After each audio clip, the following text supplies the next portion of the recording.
পুজো পুজো পুজো করতে করতে সব পুজোই শেষ হয়ে গেল মোটামুটি। কিন্তু আমাদের বাড়িতে মানে আমার শ্বশুর বাড়ি বিখ্যাত দাস বাড়িতে পুজোর আমেজ শুরু হয় মোটামুটি পুজোর 1 মাস আগে থেকে এবং সেই আমেজ চলে পুজোর আরো 1 মাস পর্যন্ত।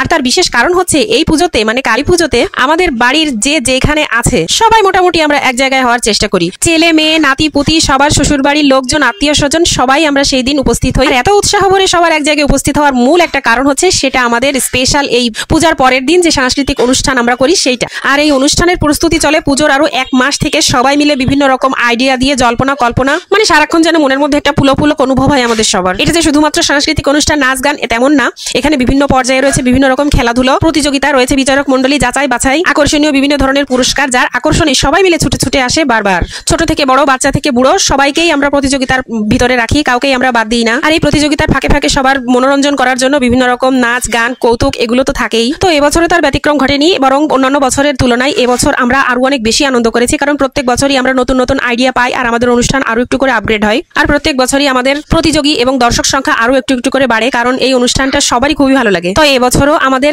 প্রথম যে প্রতিযোগিতা ছিল সবচেয়ে ছোট্ট বাহিনী নিয়ে, তো আয়োজক মন্ডলী সিদ্ধান্ত নিল যে একেবারে ছোট বাচ্চারা তো তেমন কোনো প্রতিযোগিতায় অংশ নিতে পারবে না, তো ওদের জন্য ছিল জল খাওয়ার প্রতিযোগিতা, মানে গ্লাসে করে জল দেওয়া হবে কে সবার আগে জলটা শেষ করতে পারে। আর তারপরে প্রতিযোগী ছিল আরেকটু বড়, বাড়ির যেসব ছেলে মেয়েরা আছে তাদের নিয়ে জগের ভিতরে দূর থেকে বল নিক্ষেপ করা। আর এসব বিভিন্ন রকম প্রতিযোগিতার মাঝখানে আমরা যারা বিশিষ্ট নৃত্যশিল্পী এবং সঙ্গীত শিল্পী আছি তারা তো পাবলিকের মনোরঞ্জন করার জন্য সর্বদাই উপস্থিত আছি। তো তারপরে প্রতিযোগিতা ছিল বাড়ির যেসব বড় ছেলেরা আছে তারা চামচের উপরে মার্বেল নিয়ে দৌড়াবে, কি যে আগে দৌড়াতে পারে সে ফার্স্ট। এই অনুষ্ঠানটা আয়োজন করার একটা ছোট্ট উদ্দেশ্য আছে, সেটা হচ্ছে যারা আমরা বাড়ির যারা সব ছোট ছোট বাচ্চা কাচ্চারা আছে তারা অনেক লোকের মাঝখানে পারফর্ম করতে হয়তো লজ্জা পায়, তো সেই কারণে আমরা বাড়ির ভিতরে সবার মাঝখানে তাদেরকে পারফর্ম করিয়ে করিয়ে ওদেরকে একটু পাকাপোক্ত করার চেষ্টা করি। প্রত্যেক বছর আমরা যে এই সুন্দর একটা অনুষ্ঠান উপভোগ করি তার মূল উদ্যোক্তা হচ্ছে আমাদের বাড়ির মেজ বউ তৃপ্তি দাস, কারণ তার উদ্যোগেই প্রথম শুরু হয় এই অনুষ্ঠানটা।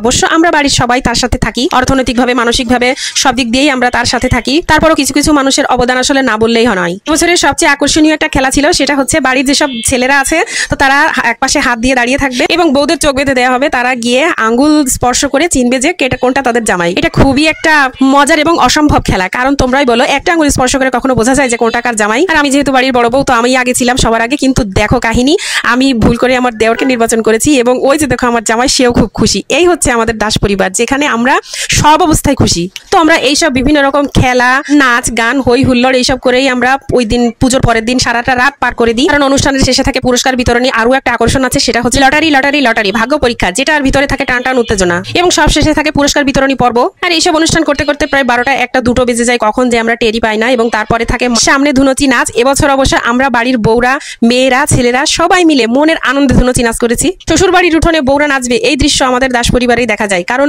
বিভিন্ন শ্বশুর বাড়িতে থাকে বউদের প্রতি বিভিন্ন রকম রেস্ট্রিকশন, যেখানে ঘুমটাই নাড়ানো যায় না। সেই দিক থেকে দেখতে গেলে আমাদের দাস পরিবার মানে আমার শ্বশুর বাড়ি অনেকটাই আধুনিক। সেই দিক থেকে আমি বলতে পারি ভাগ্য করে এমন একটা শ্বশুর বাড়ি পাওয়া যায়। তো যাই হোক, 2টো দিন ধরে টানা হই হুল্লোড় হই হই রই রই সবকিছুর শেষে চলে আসে মায়ের বিদায় বেলা। তো একদিকে সবার মিলে ধুনুচি নাচ চলে আর একদিকে পরপর সিরিয়াল দিয়ে মায়ের আরতি চলে, পরে চলে আসে মায়ের বিদায়ের বেলা মানে প্রতিমা বিসর্জন। আর ওই রাত্রে আমরা সারা রাত আর ঘুমাই না, কারণ ঘুমানোর আমরা সময় পাই না, কারণ এইসব করতে করতে কখন যে ভোর হয়ে যায় আমরা নিজেরাও টের পাই না। তো যারা এতক্ষণ কষ্ট করে আমার এই পুরো ভিডিওটা দেখলে তাদেরকে অসংখ্য ধন্যবাদ এবং তোমাদের নেমন্তন্ন রইল আসছে বছর আমাদের সাথে আমাদের এই দাস পরিবারের সবাই এই অনুষ্ঠানে আমাদের সঙ্গে থেকো।